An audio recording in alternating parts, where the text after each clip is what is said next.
Hi, Ruth Ann. This is Isaac. I'm going to reply back to you in a screen recording just because there's some nuances to this, and so I figure I'd do it in a recording than in an email, so hopefully you don't mind watching a little video. And it's kind of what I do, so I'm doing a lot of these, and it's hopefully you don't mind. Anyway, so yes, the iVisions does look different. They seem to do updates, and they don't really warn us when it happens. So we were kind of caught off guard with that maintenance as well. They're trying to roll out actually like a two-factor authentication to where you log in and you get texted a code, and so it may change. So let me know if that tutorial was too far off. I may have to update it. But yeah, that little plus button is the tricky one. iVisions is a great thing because it's all digital and we can submit our orders online, but it is not the most intuitive interface, I will say. So there's definitely pros and cons to it. Now that said, so it looks like you have another question, and that's totally fine. So it looks like you're looking to be more digital, which is great because we don't know what the future holds at this point. You have a personal iPad, and you want to use GoodNotes, which I've heard good things about GoodNotes. I actually haven't used it much myself, but they seem to be one of the front runners when it comes to like taking notes and stuff on an iPad. You keep a digital calendar. You want to access it from your laptop. The laptop used at school is a LADSI Mac, yes, and your question is about the cloud. When you're logged into the LADSI Mac with MD Apps, the MD Apps account. I'm guessing that I should continue to be logged in that way and not on my personal account. Specifically, I'm trying to do my lessons plans digitally so that my part-time teacher can access them even when he is not in the classroom. But I'm sure that can be feasible using GoodNotes.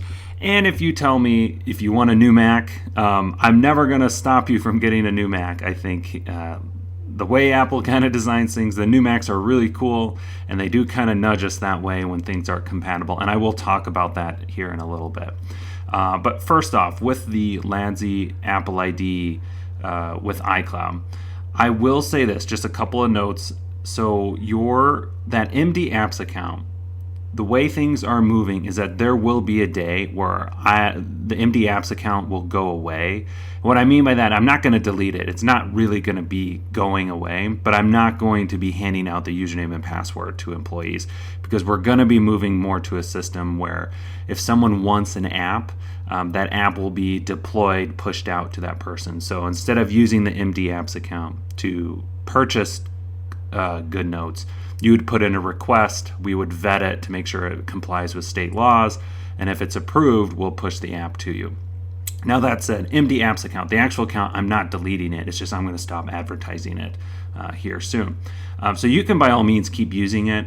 You could use a personal account too, it's really fine. The only downside with using that MD Apps account is if in the small chance that someone else at LADSI uses GoodNotes and also uses that MD Apps account, well, then you'd be kind of saving over each other's files that way. So if it were me, it may not be a bad idea to set up your own account, but again, if that's too much of a headache to kind of set that up, by all means you can keep using it, but keep in mind that MD Apps account username and password is, a lot of people know what the username and password is for it, so there is a danger that someone else could accidentally delete your stuff and you're like, well, where did all my notes go?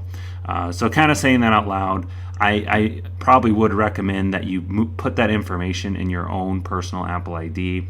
That way your information is safe from someone else accidentally deleting it.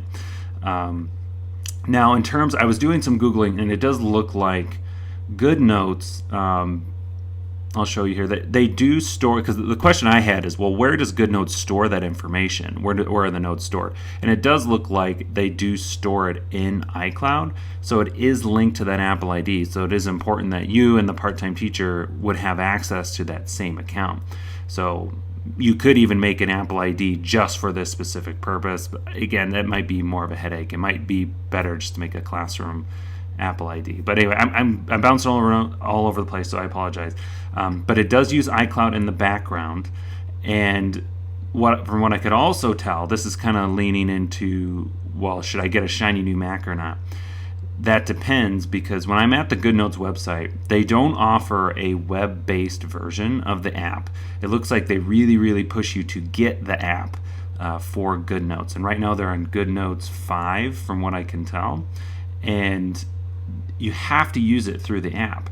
And so when I was looking up the app, this is the app in the Mac App Store. It's $8. So you have to use the app through the app in the App Store, because there's probably some built-in functionality that you can't do in a web-based one. But if I scroll down this list, this is the deal breaker here. You have to have a Mac OS 10.15 or later. You have to have an iOS device running 12.0 or later. And so really what does that mean? Is that you have to have a Mac that can run. So if I go to this Mac, hit this Apple logo, and go to About This Mac, you can do this on your personal Mac at home. See what version you're running. So version 10, oops. Let me get that back.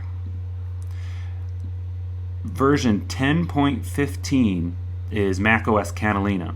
If your Mac is not running 10.15 Catalina, then you need to go to the App Store and search for Catalina and see if your old Mac can download it. So here's macOS Catalina.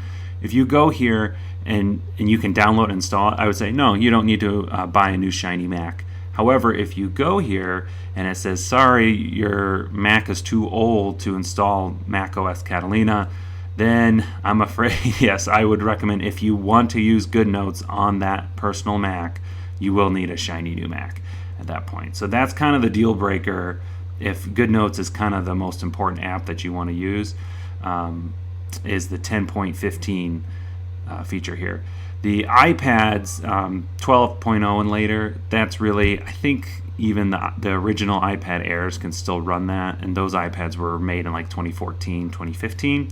So you could still use like a 5-year-old iPad and still use GoodNotes, but that's at the tail end.